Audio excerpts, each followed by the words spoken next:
Bueno, pues muchas gracias a todos los que nos acompañan en esta nueva sesión de las conferencias de Objetivos de Desarrollo Sostenible. En esta ocasión, como bien pudieron ver en el telón del evento y ahorita en cámara, tenemos la presencia de la doctora Magdalena de la Paz Rangel de León para abordar el tema de ciudades y comunidades sostenibles. Pero antes de empezar con la conferencia de la doctora, vamos a dar una lectura a su semblanza. Ella es trabajadora social y abogada con maestría en ciencias penales, maestría en derecho familiar, doctora en derecho egresada de la Universidad Autónoma de Nuevo León, doctorado en educación superior por el Centro de Estudios Interdisciplinarios. Tiene estudios en historia y literatura mexicana, diplomado en seguridad y derechos humanos, en derecho civil y derecho penal, diplomado teórico práctico para oficiales del registro civil, además de gestión ambiental por la UANL. También cuenta con diplomados de Ecología y Medio Ambiente por el Instituto Tecnológico de Estudios Superiores de Monterrey y en Literatura e Historia Universal por el Instituto Tecnológico de Monterrey. Es docente en la Facultad de Derecho de la Universidad Autónoma de Nuevo León, maestra fundadora en la Facultad de Trabajo Social de la UANL, además de ser asesora académica de la Universidad CEDEI y fundadora de la Maestría de Trabajo Social Jurídico. Es socia activa del Colegio de Abogados de Nuevo León, Asociación Civil, fundadora del Colegio de Ciencias Jurídicas, expresidenta de la Asociación Neoleonesa de Abogados, socia y asesora legal de la Alianza de Agrupaciones Femeninas Asociación Civil, vicepresidenta y socia de la Asociación de Universitarias de México, filial Nuevo León, consejera de retos ABP de la Asociación de Beneficencia Privada y ha recibido reconocimientos por parte de colegios de abogados de Nuevo León, Asociación Civil, colegios de ciencias jurídicas y colegios de egresados por la Facultad de Derecho de la UANL. Fue procuradora de la defensa del menor y la familia por el gobierno del Estado de Nuevo León, oficial 25 del Registro Civil, sede en Monterrey, Nuevo León, miembro de la Asociación Nacional de Ciudades Hermanas de Monterrey, Nuevo León, AC, y ha actuado en favor de los derechos políticos, sociales y laborales de las mujeres y sus familias. Esta es una semblanza curricular resumida claramente porque cuenta con una vasta experiencia en la materia. Y pues bueno, es un honor para nosotros tenerla aquí, doctora Magdalena. Siéntase libre de utilizar el espacio y de nuevo muchas gracias por acompañarnos. Empiezo a compartir su presentación. Gracias. Me van a disculpar dando un poco afónica.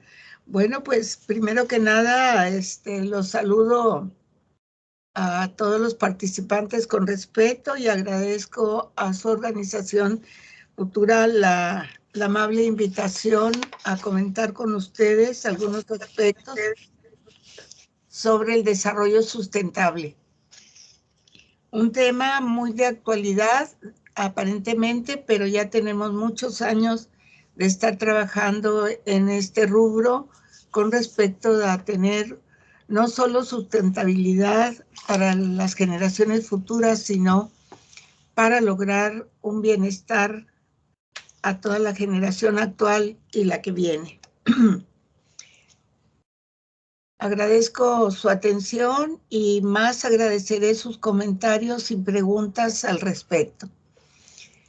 Se me indicó que íbamos a hablar sobre el desarrollo sustentable tomando en consideración la Agenda 2030. Esta agenda que ha sido de avanzada y en la que en algunos aspectos pues hemos cumplido y otros están todavía por cumplirse. Así es de que espero que sea de su utilidad. Pasamos a la primera diapositiva, por favor. Bueno, aquí viene el índice del contenido. Son 7 puntos los que habremos de considerar en el sentido de esta agenda. Los temas no son nuevos para ustedes. Tengo entendido que ya tienen un buen rato en este diplomado y quiere decir que han sido inquietos en conocer más sobre él. El tema de la pobreza, que no deja de ser un problema milenario desde que la humanidad apareció y que se ha agudizado en diferentes épocas por motivos muy diferentes. La lucha del hombre por mantener la alimentación sana, tanto del mismo hombre como de su familia, y las nuevas y los nuevos paradigmas con respecto del género, sobre todo el género humano. También comentaremos algo del trabajo decente y crecimiento económico. Yo creo que todos los trabajos tienen su razón de ser y de decencia, pero quizás no han sido entendidos ni remunerados de acuerdo con las necesidades que imperan en nuestra sociedad. Y para eso pues tendría que haber un buen crecimiento económico. Ya veremos ahí el punto a propósito, que en algunos lugares, en algunos tiempos, no se ha dado este crecimiento o se ha regresado. Y ya veremos por ahí. Y en cuanto a la paz, un tema eterno en la sociedad humana, de buscar no solo la paz, la tranquilidad, sino la justicia y las instituciones sólidas, que en la actualidad estamos viendo que algunas de ellas han sido abatidas. Y por último, las ciudades y comunidades sostenibles. Nosotros hemos estado estudiando la ciudad desde un punto de vista más amplio. Pasamos a la que sigue, por favor. Bueno, pues entramos a la Asamblea General con respecto a la Agenda 2030 para el Desarrollo Sostenible. Ustedes ya habrán oído que los Estados miembros de las Naciones Unidas aprobaron una resolución en la que reconocen que el mayor desafío de nuestro mundo actual es la erradicación de la pobreza. Y ellos afirman que sin lograrla no puede haber desarrollo sostenible. La Agenda 17 no solo plantea los 7 puntos que acabo de enumerar, sino que son 17 objetivos con 169 metas de carácter integrado e indivisible, abarcando todas las esferas, tanto la económica, la social y la ambiental. Una nueva estrategia deberá regir los programas de desarrollo en el mundo durante los próximos 15 años, y al adoptarla los estados se comprometieron a movilizar los medios necesarios para su formal implementación mediante alianzas que se centraron principalmente en las necesidades de los más pobres y vulnerables. Pasamos a la que sigue. Y aquí, en forma general, podemos observar esos 17 objetivos. Ustedes, algunos estarán interesados en la pobreza, quizás alguien en el hambre cero, y será una buena oportunidad para que dentro de este diplomado o por inquietud propia se pudieran avanzar en las investigaciones y abundar más en el tema. La que sigue. Bueno, pues empecemos con la pobreza. El análisis de la evolución de la pobreza nacional ha destacado 3 hallazgos. El primero, entre 1994 y 1996, cuando se presentó un incremento sin precedentes en la pobreza en México, que trajo como consecuencia un deterioro drástico de los niveles de bienestar de la población. El segundo periodo es entre el 96 y el 2005, donde se observa una reducción importante de la pobreza. Fue una época de auge de acuerdo con la política nacional, y aquí cabe destacar que la disminución más acelerada se dio durante el periodo de 1996 al 2000. Y el tercer punto, la reducción en la pobreza entre 1996 y 2005, solo nos ha permitido restablecer los niveles de pobreza prevalecientes hasta antes de la crisis económica de 1995. Veo por sus fotografías que ustedes son de la última generación. Ustedes deben de ser de los 90 para acá. Después de la crisis económica, los niveles de pobreza se han mantenido prácticamente sin cambios.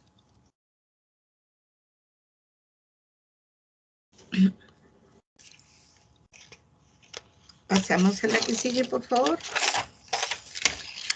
Desde el punto de vista de la distribución de la pobreza a nivel nacional, los estados con menor incidencia de pobreza alimentaria son Baja California con 1.3%, mientras que Nuevo León posee el 3.6%. Para afrontar el problema de la pobreza, en el 2012 se propuso haber disminuido por lo menos un 30%, y aquí se pretendió dar apoyo para la adquisición de una vivienda digna o el mejoramiento de la propia. Para alcanzar esto, se plantearon diferentes estrategias. Debo aclarar que en este punto empezamos a trabajar ya con mayor ahínco por la disminución del espacio habitacional, que más adelante comentaré, que ha traído como consecuencia parte de la pérdida de la paz, sobre todo familiar. Pasamos a la que sigue. Los niveles de pobreza en México se han mantenido muy altos a pesar de un creciente gasto social y de la implementación de un diverso mosaico de políticas públicas de los 3 órdenes de gobierno.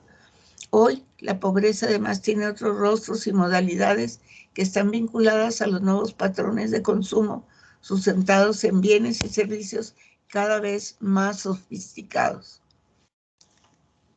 Y aquí entra en juego la globalización, y en la que nos hemos puesto nosotros mismos en competencia por adquirir bienes y servicios tan sofisticados que a veces traen la ruina a las familias.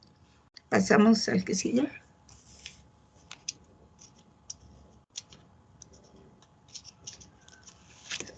En el tema del hambre cero, 3 décadas de una disminución constante, el número de personas que padecen hambre, medido en la prevalencia de desnutrición, comenzó a aumentar lentamente de nuevo en el 2015.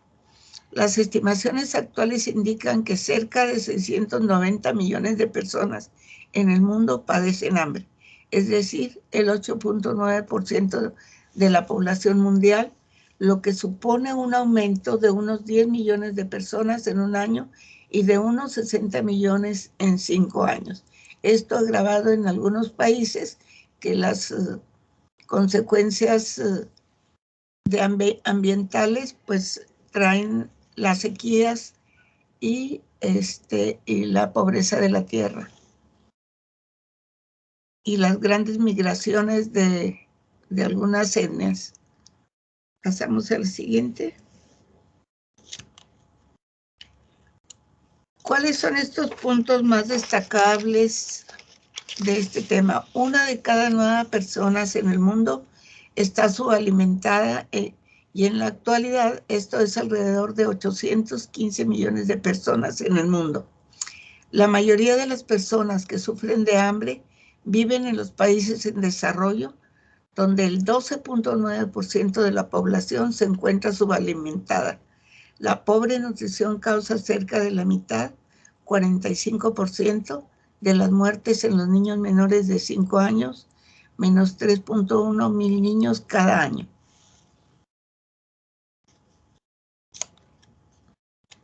Aquí no solo se debe a la cuestión ambiental, aquí también pudiéramos pensar en otras condiciones de una mala alimentación.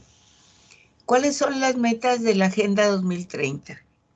Pues precisamente dar fin al hambre y asegurar el acceso de todas las personas, en particular los pobres y las personas en situaciones vulnerables, incluidos tanto los lactantes, a una alimentación sana, nutritiva y suficiente durante todo el año. Poner fin a todas las formas de malnutrición, incluso logrando a más tardar en el 2025 las metas convenidas internacionalmente sobre el retraso del crecimiento y la emancipación de los niños menores de 5 años, y abordar las necesidades de nutrición de las adolescentes, las mujeres embarazadas y lactantes y las personas de edad. Aquí habría mucho que comentar al respecto, porque los factores también de las nuevas modalidades que nos ha traído la comunicación, la moda, etcétera, con respecto a la lactancia, a las mujeres embarazadas y a las lactantes, en la que se ha hecho mucha promoción a la alimentación al seno no materno, pero las actividades propias, su inclusión de la mujer en el aparato productivo, pues ha sido una práctica dejada de lado. Y las personas de edad que sufren las consecuencias de la mala nutrición de sus vidas y que va a repercutir en el estado mayor. Pasamos a la que sigue. Igualdad de género. La lucha feminista por la igualdad, no solo como derecho humano fundamental, sino uno de los fundamentos esenciales para construir un mundo pacífico, próspero y sostenible, que nada tiene que ver con el festejo del día de ayer, del Día Internacional de la Mujer. Se han conseguido algunos avances durante las últimas décadas. Más niñas están escolarizadas y se obliga a menos niñas al matrimonio precoz, y sobre todo al matrimonio infantil. Hay más mujeres con cargos en parlamentos y en posiciones de liderazgo, y las leyes se están reformando para fomentar la igualdad de género.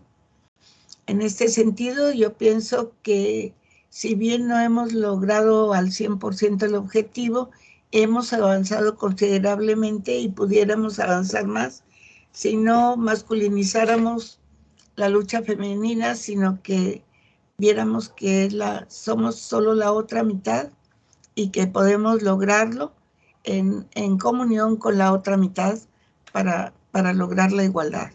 A pesar de los logros obtenidos, sé y estoy consciente que todavía existen muchas dificultades, que las leyes y las normas sociales discriminatorias continúan siendo todavía generalizadas. Y aunque hemos logrado las paridades en algunos aspectos, nos falta camino por recorrer, pero creo que somos lo suficientemente inteligentes ambos géneros o ambos para poder llegar a un acuerdo y caminar hacia el crecimiento del género humano. Pasamos a la siguiente. ¿Cuáles son las principales metas de la Agenda 2030? Pues como poner fin a todas las formas de discriminación contra todas las mujeres, las niñas y en todo el mundo. Eliminar todas las formas de violencia, principalmente contra las mujeres y las niñas en los ámbitos público y privado, incluida la trata y la explotación sexual y otros tipos de explotación. Eliminar todas aquellas prácticas nocivas, asegurar la participación plena y efectiva de las mujeres y la igualdad de oportunidades de liderazgo a todos los niveles decisorios en la vida política, económica y pública. Y aquí las mujeres tendremos que hacer un gran esfuerzo para poder lograrlo, pero sin contravenir los derechos del ser humano en general. Pasamos a la que sigue. Trabajo decente y crecimiento económico. Este objetivo está directamente relacionado con el ámbito del trabajo y la economía. Busca reducir la tasa de desempleo, mejorar las condiciones laborales y aumentar la productividad laboral. Reducir la tasa de desempleo, especialmente para los jóvenes y mayores sin formación, y mejorar el acceso a los servicios y beneficios financieros, los cuales son componentes esenciales de un crecimiento económico inclusivo y figuran como las principales metas de este objetivo. No se puede concebir una mejora en las condiciones de vida de las personas sin abordar el crecimiento económico sostenido, inclusivo y sostenible, sin un empleo productivo y en condiciones dignas. Y eso solo podremos lograrnos con la preparación objetiva de cada uno de los miembros de esta sociedad, aprovechando las oportunidades que nos brindan los sistemas educativos y las oportunidades que brinda también en algunos aspectos el gobierno a los 3 niveles para la preparación para el trabajo. Pasamos a la que sigue. Principales metas de la Agenda 2030. En cuanto al crecimiento económico, mantener el crecimiento per cápita de conformidad con las circunstancias nacionales y en particular un crecimiento del Producto Interno Bruto de al menos el 7% anual en los países menos adelantados. Pleno empleo y trabajo decente. De aquí al 2030 debemos lograr el empleo pleno y productivo y el trabajo decente para todas las mujeres y los hombres, incluidos los jóvenes y las personas con discapacidad, así como la igualdad de remuneración por trabajo de igual valor, que es una lucha permanente sobre todo de las mujeres. A trabajo igual, salario igual, y aunque esté estipulado en la legislación vigente, pues no se ha logrado en su totalidad.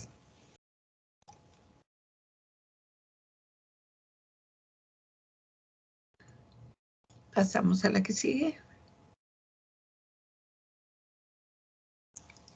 La paz, la justicia y las instituciones sólidas.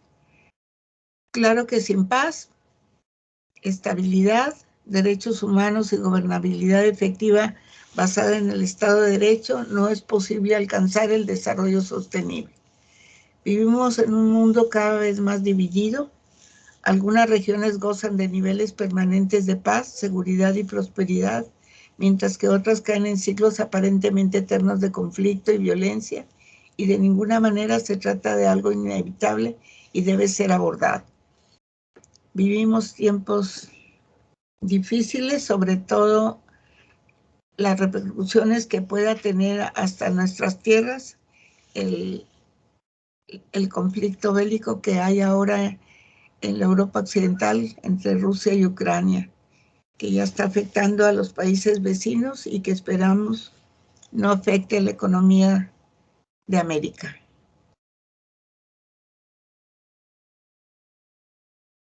Pasamos a la siguiente. Los altos niveles de violencia armada e inseguridad tienen consecuencias destructivas para el desarrollo de un país. Afectan el crecimiento económico y resultan a menudo en agravios arraigados que pueden extenderse por generaciones. La violencia sexual, los delitos, la explotación y la tortura también son fenómenos generalizados donde existen conflictos o no hay Estado de Derecho y los países deben tomar medidas para proteger a los sectores que corren más riesgos. Pasamos a la siguiente.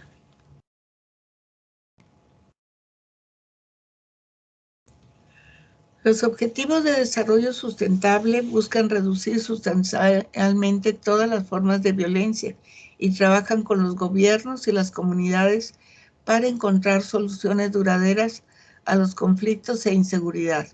El fortalecimiento del Estado de Derecho y la promoción de los derechos humanos es fundamental en este proceso, así como la reducción del flujo de armas ilícitas y la consolidación de la participación de los países en desarrollo en las instituciones de gobernabilidad mundial.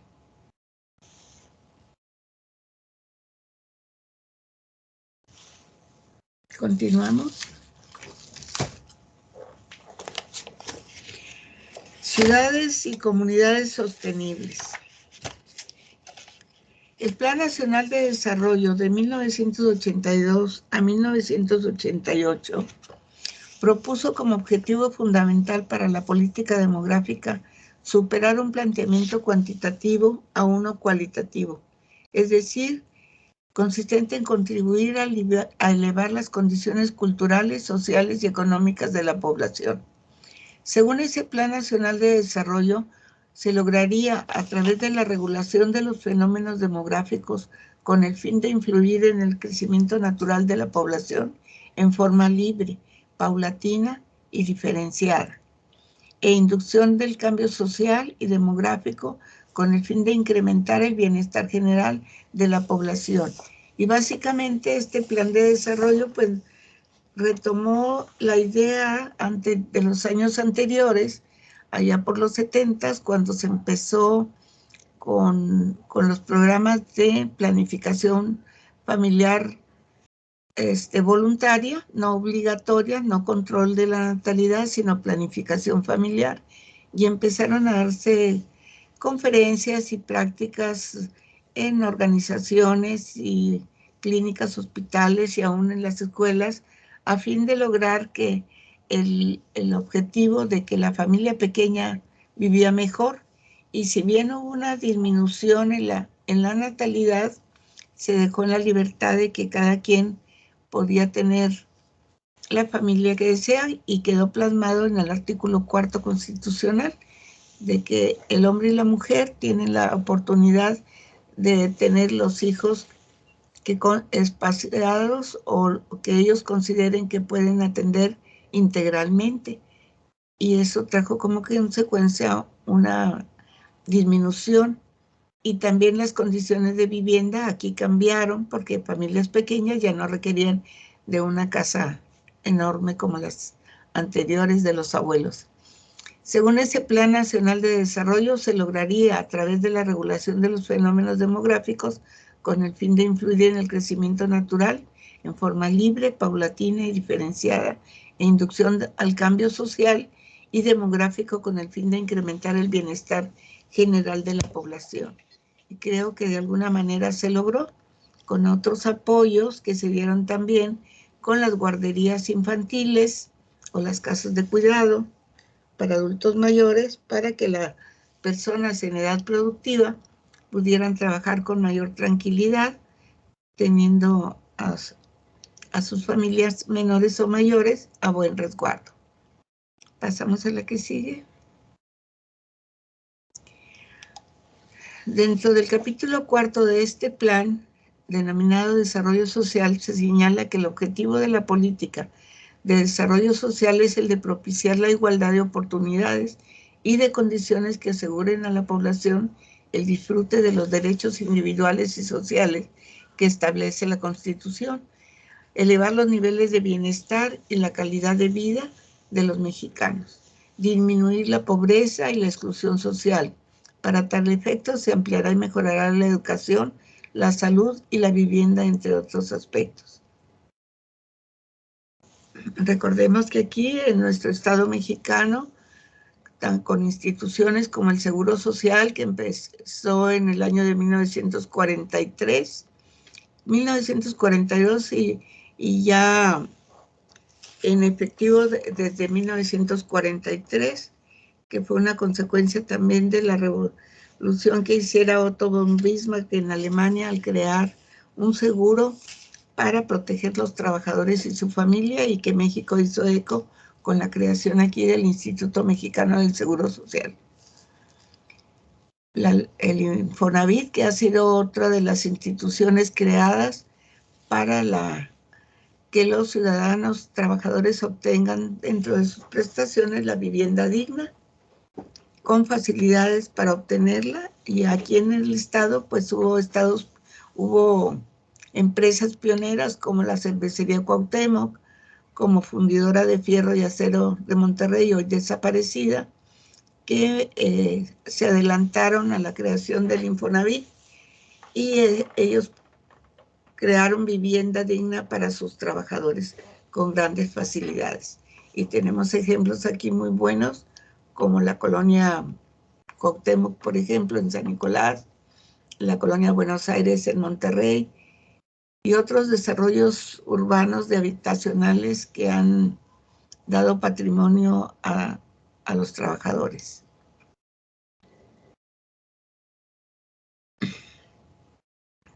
Pasamos a otra.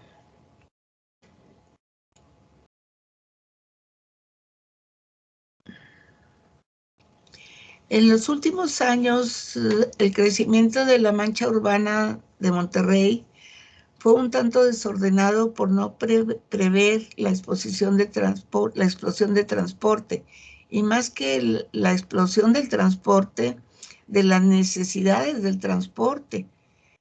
Una arquitectura que pasó de ser horizontal, personalizada, o sea, vivienda individual, a vertical pública, es decir, los regímenes de condominio en vivienda, que afortunadamente fueron cancelados por los resultados de la vivienda en edificios verticales, que traía un desarrollo psicológico, social muy particular de los niños en estas viviendas. Y afortunadamente desaparecieron y volvimos a la vivienda horizontal.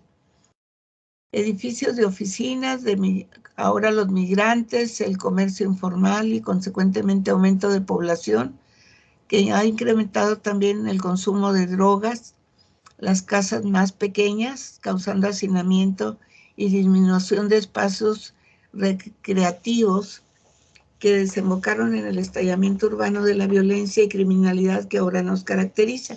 Es decir, tenemos más espacios habitacionales, más desarrollos urbanísticos de vivienda, pero con muchos de ellos sin el equipamiento necesario para el solaz y esparcimiento, y ha creado ese roce social entre la familia, que ha causado violencia intrafamiliar.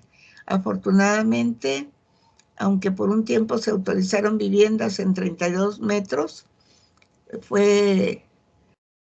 esa ley fue abolida y volvimos a los espacios un poco más amplios para la creación de vivienda, y sobre todo la exigencia del equipamiento urbano para que pueda haber solaz y esparcimiento, y poder así disminuir la violencia intrafamiliar y la criminalidad que ahora nos caracteriza.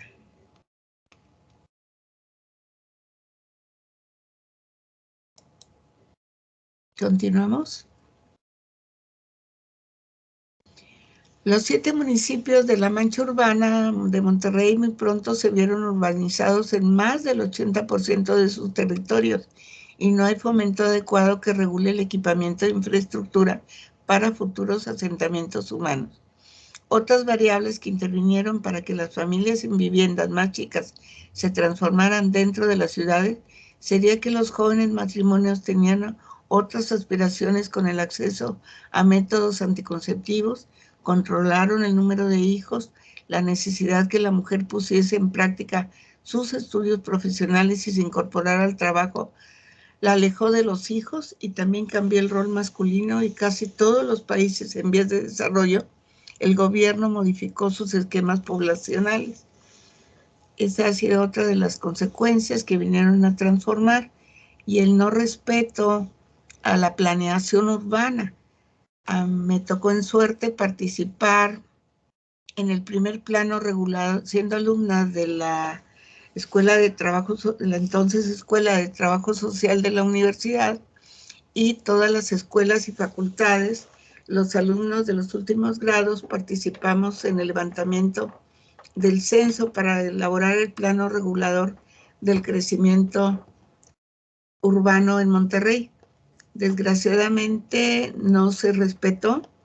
Fue una gran idea del arquitecto urbanista Guillermo Cortés Melo, egresado maestro de esta facultad, que hizo sus estudios en Europa sobre urbanismo y ha seguido trabajando en ellos desde entonces, creando otros proyectos muy importantes y de desarrollo de las ciudades, sobre todo esta ciudad metropolitana. Pero el no respeto a la planeación urbana es lo que ha traído como consecuencia que ahora el espacio más cercano, ya vamos allá como por Cerralbo, sin transporte urbano adecuado, y los centros de trabajo distantes de las zonas habitacionales, que eso tampoco ha sido considerado el desarrollo de vivienda accesible hacia la fuente de trabajo. ¿Continuamos? Como pueden ver, aquí es un pequeño esquema sobre la mala vivienda que trae como consecuencia la violencia intrafamiliar, tanto por el espacio, que como decía Aristóteles, en el siglo V, si pongo 5 animales en una jaula, se harán amigos. Pero si pongo 10, empezará la violencia en búsqueda por la violación al espacio vital. Hay espacio físico, pero no hay espacio para el desarrollo del ser humano y causa invasión del área vital. La carencia de transporte público de calidad y oportuno para que un trabajador salga de su vivienda y se traslade en el menor tiempo posible a su fuente de trabajo y el regreso igual. Ahí podríamos ahondar en muchos ejemplos que se han dado de desarrollo de vivienda, por ejemplo, en Juárez, en Villa de Juárez, hoy Ciudad Juárez, Benito Juárez, Suazua, Ciénega de Flores, Montemorelos, García y otros municipios en que se disminuyó la vivienda, y se aumentaron las construcciones, pero no desarrollaron el transporte. Sale una pareja desde muy temprano por la mañana, deja a sus niños en la escuela y no los vuelve a ver hasta en la noche. Y trae como consecuencia el abandono de la educación familiar y sobre todo de la atención y la disciplina escolar. Este tipo de viviendas, carencia de transporte de calidad, con mínimas condiciones de vivir en un ambiente equilibrado, por lo tanto no se cumple con las condiciones del urbanismo. La que sigue. En general, esto es lo que aborda la Agenda 2030. Quise trasladar algunos de sus aspectos a la realidad de este país, pero sobre todo aquí en el estado de Nuevo León y principalmente en la mancha urbana de Monterrey, es decir, de los municipios conurbados, que son Monterrey, Guadalupe, San Nicolás, Escobedo, hacia el norte, Guadalupe, Juárez hacia el poniente y hacia el oriente y hacia el poniente, San Pedro Garza García, Santa Catarina García. Después de García ya sigue Coahuila. Y para el sur, pues tenemos a Santiago, ya conurbado, también con Allende, y ya muy cercano a Gualahuises, a otra área también conurbada de Terán, Montemorelos y Terán, Linares. Bueno, espero no haberlos llenado de mucha información. Si hay alguna pregunta o algún comentario, con mucho gusto podemos platicarlo. Claro, muchas gracias, doctora. Bueno, ya conocemos aquí la dinámica. Quien tenga alguna duda, algún comentario, sabe que puede levantar la mano y para conversar un poco de ese tema con la doctora Magdalena. Adelante. Gracias.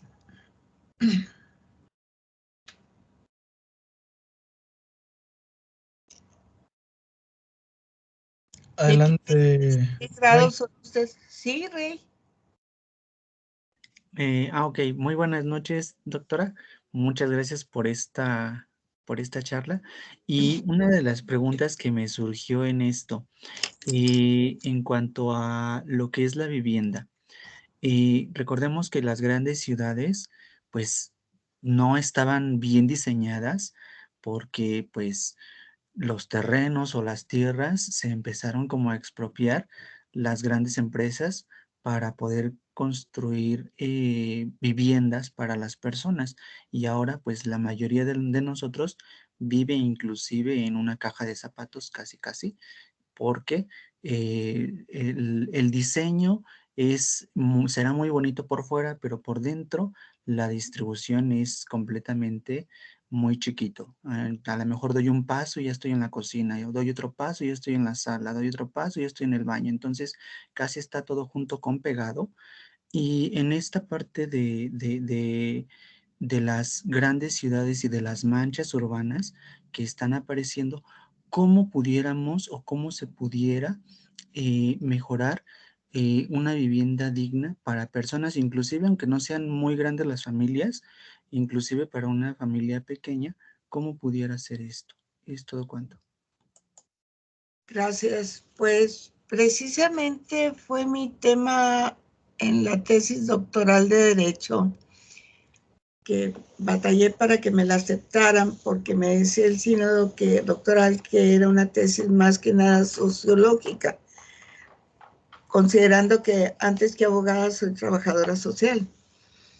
Pero precisamente por eso me dio la visión del problema de la vivienda digna, y las causas de la violencia que se habían generado era precisamente por el roce constante, continuo en la vivienda pequeña. Si bien se trabajó con una política de que la familia pequeña vive mejor, pero también no como en otros países, por ejemplo China, que tiene un grandísimo territorio y una cultura milenaria en la forma de educarse, de conformar su sociedad, y solo tenían permitido tener un hijo. Y si era varón, mejor, porque la sociedad china de la antigüedad pues era agrícola. México también ha sido un país agrícola y ha dejado de serlo para convertirse en un país tan industrializado que ahora sufrimos la depauperación del campo, la desaparición de las áreas rurales o de las áreas propias a desarrollar que tienen las capacidades para desarrollar agricultura y surtir la despensa de las ciudades industrializadas. Pues vemos que tanto la migración por la falta de insumos y de elementos para poder trabajar la tierra y hacerla producir para la alimentación, dar empleo y arraigo a sus pobladores, pues migran a las ciudades medias o a las ciudades grandes con la esperanza de la instrucción, con la esperanza de la atención médica, con la esperanza del trabajo, con las oportunidades de tener como prestación también laboral no solo el seguro médico social, sino también la vivienda y la oportunidad del estudio. Y entonces las ciudades se han deshumanizado, las ciudades pequeñas han desaparecido, y ha traído como consecuencia esta migración interna en busca de la esperanza, y se dejan de cubrir otras necesidades nacionales y creado otros problemas. En este caso en el caso de Nuevo León, en el área conurbada, porque es un estado de esperanza, pues ya no hay un espacio para crecer.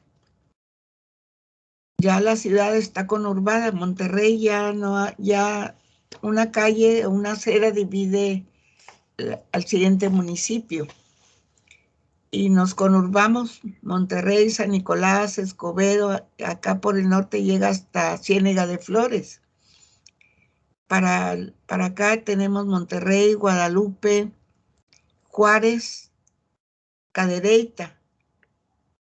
Y pues ya pronto llegaremos a Comales, Tamaulipas. Y para el sur tenemos ya todo conurbado, todo el cañón del Guajuco, por el que nos llegan los vientos alisios y propician una buena temperatura, higiene del ambiente, por los vientos alisios que vienen desde el mar, y nos ayudan a combatir un poco la contaminación, pero vemos que toda el área verde del sur de Monterrey ya desapareció, y ahora es vivienda, vivienda, vivienda, y cada día hay más nuevos desarrollos de vivienda con los consiguientes problemas de transporte que propician el uso del vehículo individual, y vemos que en una familia pues no solo hay un coche como lo había en mis tiempos. Ahora, si hay 5 miembros en la familia, hay 5 automóviles, y eso trae trastornos en la vialidad. Si tuviésemos un transporte urbano adecuado, que a pesar de las oportunidades del metro y de la ecovía, que ya urge otra hacia otro sector de la ciudad, sobre todo para el sur, y no se ha dado. De hecho, hay la oportunidad de la utilización de la vía del ferrocarril que viene de Saltillo para acá y llega hasta Matamoros y que está subutilizada para uso de la población con un tren ligero que pudiera transportar desde García hasta Monterrey, San Nicolás, Guadalupe, siguiendo la vía Torreón o la vía Laredo, y pudiera agilizar el traslado y hacer centros o puntos para el enlace con el transporte urbano, con camiones de pasajeros, o que alimenten al metro, o que alimentaran ese transporte de tren. Hay uno que yo se lo sugerí al gobernador anterior y que está ahí, es una vía de ferrocarril muerta, sin utilización, de Monterrey, que va hasta, pues la tengo segura hasta Montemorelos, Terán. Eso desfogaría la carretera nacional de aquí a Montemorelos, a Linares, que es la zona más concurrida y transitada ya no solo los fines de semana, sino toda la semana por los grandes desarrollos urbanos que hay hacia el sur. Las vías alternas, que sería el antiguo camino a Santiago, que solo se interrumpe a la altura del Barrial. Allí el arroyo ya no permite avanzar, hay que salirse a la carretera después de la herradura, pero es un pequeño tramo que si se habilitara, podría darle más continuidad a esa ruta alterna. Y la de acá del lado de la Estanzuela, que ya se cerró por completo con la construcción de vivienda. Creo que aquí el problema ha sido la mala planeación. Guadalupe sigue siendo una ciudad dormitorio, aunque ha desarrollado industria y comercio, pero a menos escala. Todavía sus habitantes tienen que salir a la búsqueda de empleo fuera del área, y sigue siendo con la falta de transporte, aunque tiene más vías alternas, pero desgraciadamente no tenemos la educación vial y el conocimiento para utilizar las vías alternas y solo circulamos por Gonzalitos, Constitución, Morones Prieto. No nos acostumbramos a utilizar vías alternas y sobre todo el mal transporte urbano. La vivienda pequeña puede funcionar si educamos también, sobre todo en el área de las relaciones humanas, y nos hacemos a la idea que la casa tiene que ser de acuerdo a las necesidades de la familia. Habrá personas que viven en una vivienda muy amplia, sin necesidad, y otras que tendrán que compartir los espacios, como usted decía. En Montemorelos me tocó ver un desarrollo urbano de vivienda tan pequeñitas que me llevaron por un caso curioso. A la familia le habían regalado una imagen de un santo que apenas cupo por la puerta, y al introducirlo a la vivienda, o entraba el santo o entraba el dueño de la casa. Las recámaras apenas cabe una cama individual y ni siquiera una litera, porque eran 32 metros, como las que hay en García. Afortunadamente han dejado de construirlas. El abandono del desarrollo de acá de Suazua, que construyeron 15,000 viviendas. Cuando yo hice mi tesis doctoral, ya de las 15,000 ya había 5,000 viviendas abandonadas por la falta de equipamiento, no escuelas, no jardines de niños, no comercio, no clínicas, no transporte. Y aparte la mala construcción de la vivienda, porque fue construida en un espacio no apto para vivienda. Algo muy importante que debemos de hacer, educar. Voy a comprar mi casa, necesito conocer la historia del suelo, dónde voy a edificar mi casa, porque se dieron edificaciones en colonias altamente contaminadas en el subsuelo, que causaron el deterioro y enfermedades crónico-degenerativas. Afortunadamente han proliferado los desarrollos habitacionales privados, pero que tienen otro riesgo para mí. Hay una sola entrada. En caso de contingencia, ¿qué va a pasar? Todos van a querer salir al mismo tiempo por la misma puerta en coche. ¿Sí, maestro? Gracias, gracias. Digo, yo tenía una duda con lo que comentaba.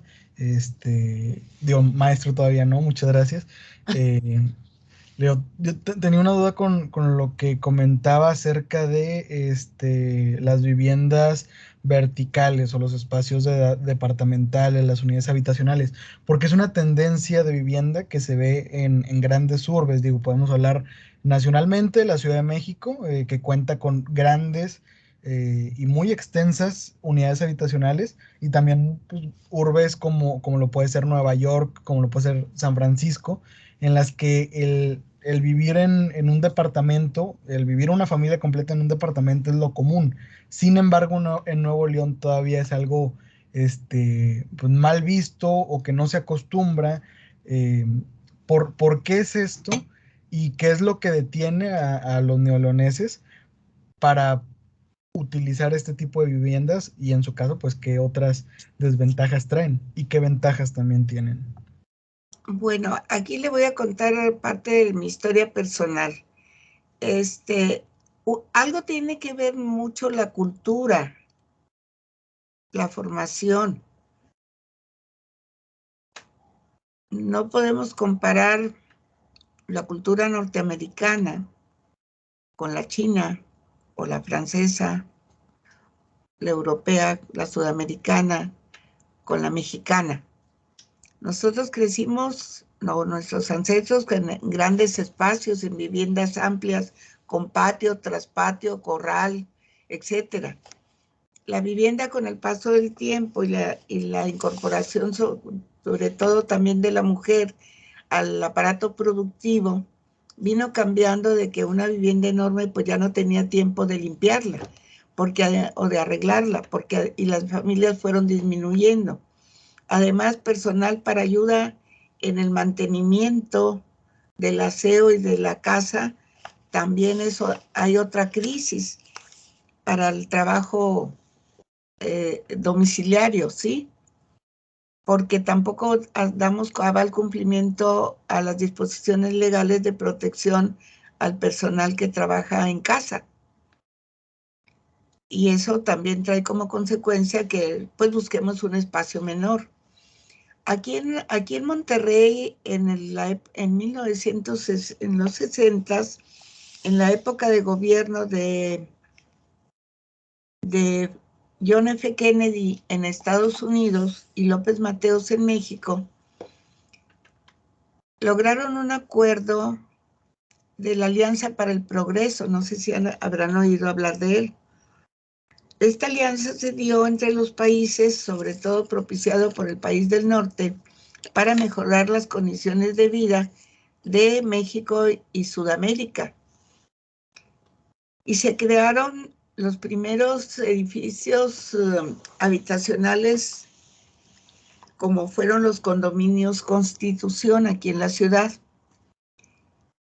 Edificación en condominio, que por cierto son un prototipo, porque son nada más de 4 pisos, la planta baja y 3 hacia arriba, con espacios de 76 y 94 metros, me parece, los que le llaman de lujo. Y hay de 2 recámaras, de 3 recámaras, y los de lujo, que tenían además un cuarto en la azotea para utilizarlo para el empleado doméstico, que después los empezaron a rentar a personas solas o estudiantes que venían de fuera, y con doble baño y etcétera, con algunas comodidades extras. Y mucha gente se batalló para que la gente los comprara, porque pensábamos, es una vecindad de lujo. Ustedes son muy jóvenes, no supieron de las vecindades, que eran casas así como un chorizo, muchos cuartos, y vivían muchas familias en ese pequeño espacio. Todavía en México existen algunas muy famosas. Y aquí dijeron, no, pues la convivencia, se va a perder la privacidad, puerta con puerta, el que vive arriba. Y sí, tuvimos problemas que el del cuarto piso, por la mañana que se recogía la basura, salía volando una bolsa de basura desde el cuarto piso y caía en el corredor, o deterioraban los jardines, o muchas cosas. Pero sí se compraron y la verdad que la gente aprendimos a vivir en condominio, pero eran espacios más cuidados.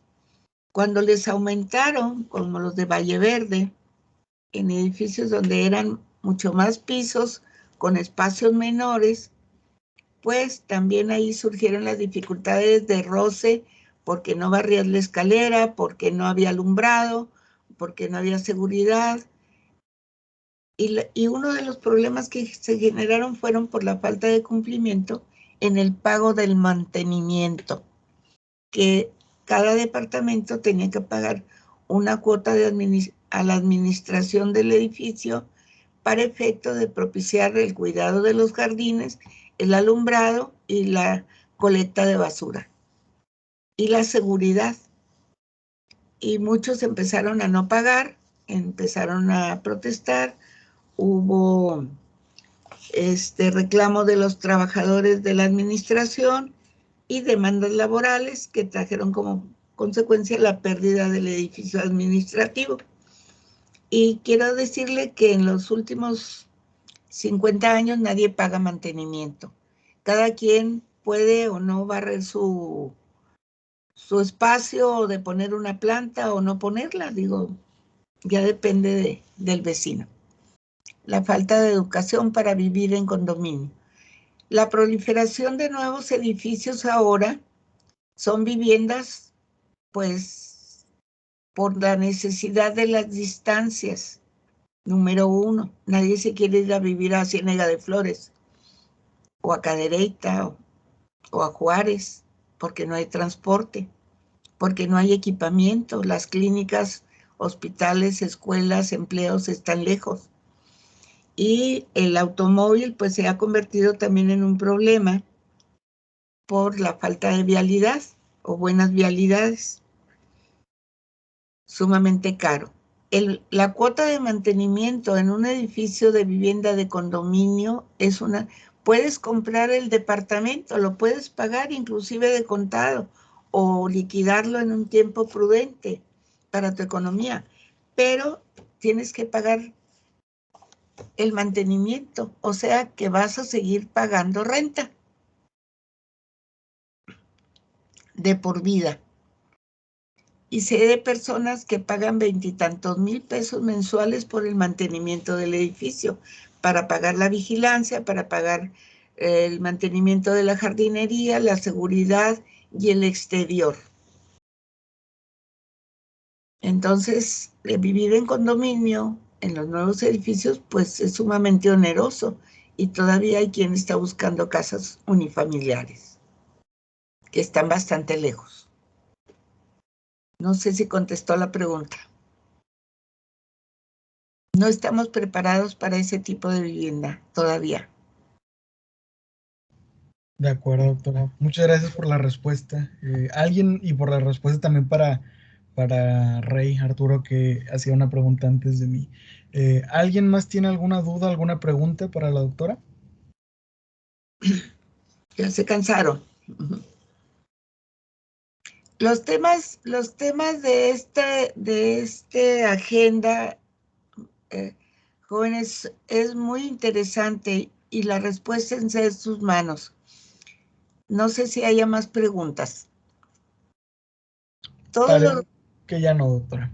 Bueno, todos los rubros que cubre la Agenda 2030 y que ya se nos llega, porque ya estamos en el 22, nos quedan 8 años, y si bien ha habido avances en cada uno de los rubros, en cada uno de los temas, todavía no alcanzamos la plenitud o el máximo soñado, ni en el desarrollo de la vivienda cara y pequeña y cada vez más lejos,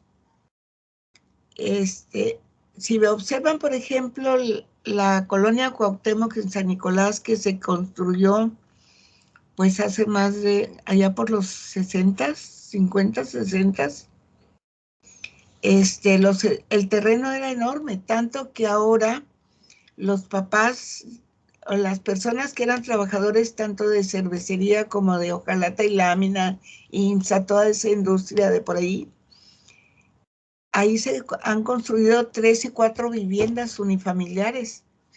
Papá y mamá a los hijos les cedieron parte de los terrenos para que construyeran sus viviendas. Pero había el espacio físico. Ahora te venden un terreno de 6 por 10 o de lo más serían 19 metros, 6 por 10 o por 20 metros. La unidad habitacional de San Bernabé, por ejemplo, tiene frentes de 10 por 20 y es una colonia de interés social, de mucho interés social, un antiguo ejido que se desarrolló gracias a los programas de vivienda del Estado entre Fomerrey, Provilión y algunos del Infonavit. Es cuestión de cultura, es cuestión de practicidad y de cómo queremos vivir. La lucha de género sigue y hoy hemos tenido actos de violencia deplorables en las mujeres que están luchando por un espacio que yo pienso, yo tengo una norma que me imbuyera una maestra, que en paz descanse, fundadora del Instituto de Trabajo Social aquí en la universidad, que fue mi maestra y que decía que todos podíamos avanzar hasta donde la vista nos alcance y las fuerzas nos lleven. Ese, muchachos, es el reto.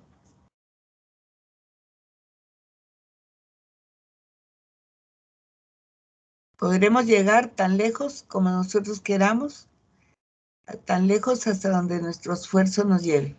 Y una forma de abatir los problemas que hemos medio visto hoy, porque cada uno implicaría un semestre para poder lograr algo, es la educación. Pero la educación de la mano de la instrucción.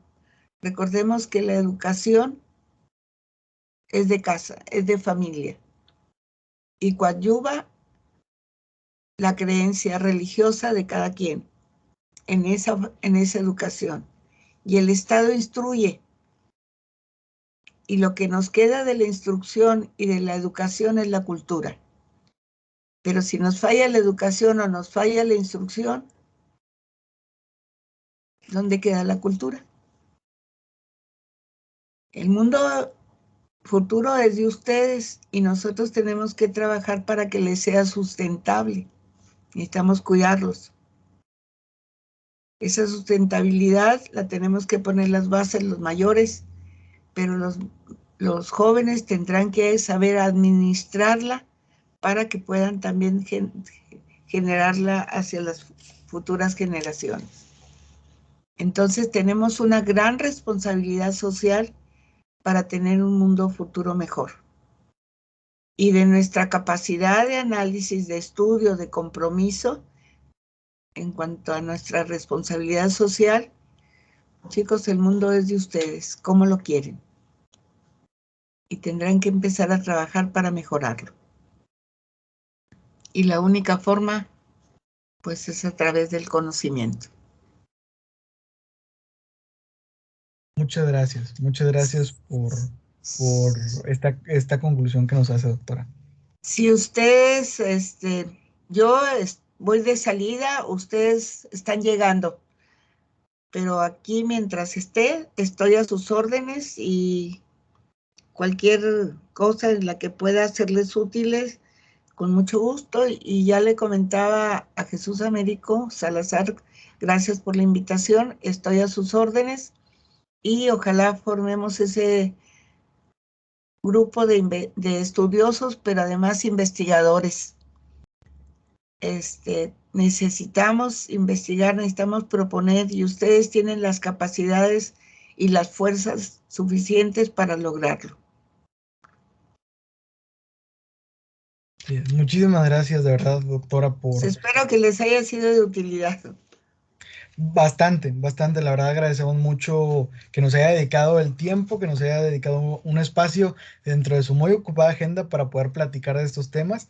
Y vaya, nos quedamos con esta conclusión también muy, muy nutritiva y muy integral que nos hace acerca de el desarrollo sostenible, sustentable, la educación, la cultura y el futuro, que precisamente es el nombre de nuestra asociación estudiantil. Muchísimas Pues, gracias. el futuro es de ustedes. Aprovechenlo. Muchísimas gracias, doctora. Y Gracias a ustedes. bueno, antes de terminar con la conferencia del día de hoy, me permito entregar los presentes reconocimientos,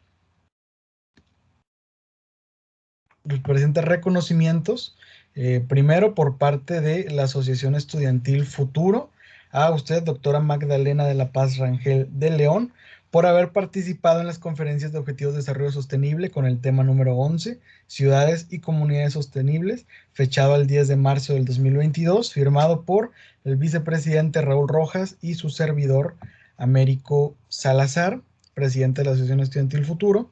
Y también le queremos entregar el reconocimiento por parte de la Facultad de Derecho y Criminología de la Universidad Autónoma de Nuevo León por su valiosa participación como ponente en la conferencia organizada por la Asociación Estudiantil Futuro con el tema Ciudades y Comunidades Sostenibles, firmado este reconocimiento por el maestro Oscar Lugo Cerrato, el director de nuestra facultad. Entonces es un honor haberla tenido con nosotros, un honor haber podido conversar y que haya compartido sus conocimientos y sus opiniones con nosotros a lo largo de esta hora y cuarto, poco más. Entonces, muchísimas gracias, doctora. Muchas gracias de nuevo por el tiempo de su agenda y para nosotros es un honor. Al contrario, el honor ha sido mío y si dejo una pequeña inquietud en alguno de ustedes que siga estudiando y trabajando por un mundo sustentable con responsabilidad, creo que habré logrado mi objetivo. Muchas gracias. Ha sido un honor estar con ustedes. Espero que no sea la última, que tengamos oportunidad de vernos personalmente en alguna reunión y con mucho gusto lo que te platicaba de mi inquietud en la cuestión de incursionar en la investigación. Ustedes son el futuro, pero hay que investigar. Gracias. Claro, por supuesto. Muchísimas gracias a usted, doctora. Y por supuesto es la primera de muchos proyectos que nos tocará colaborar juntos con Futuro y usted. Y el Colegio de Abogados, por supuesto. Muchísimas gracias. Gracias. Hasta luego. Y bueno, pues a todos los ponentes también muchas gracias por habernos acompañado. Recordándoles que nos vemos el día sábado a la misma hora. Que tengan una excelente noche. Doctora, de nuevo, muchas gracias. Gracias, buenas noches, cuídense. Gracias. A ustedes. Gracias, nos vemos.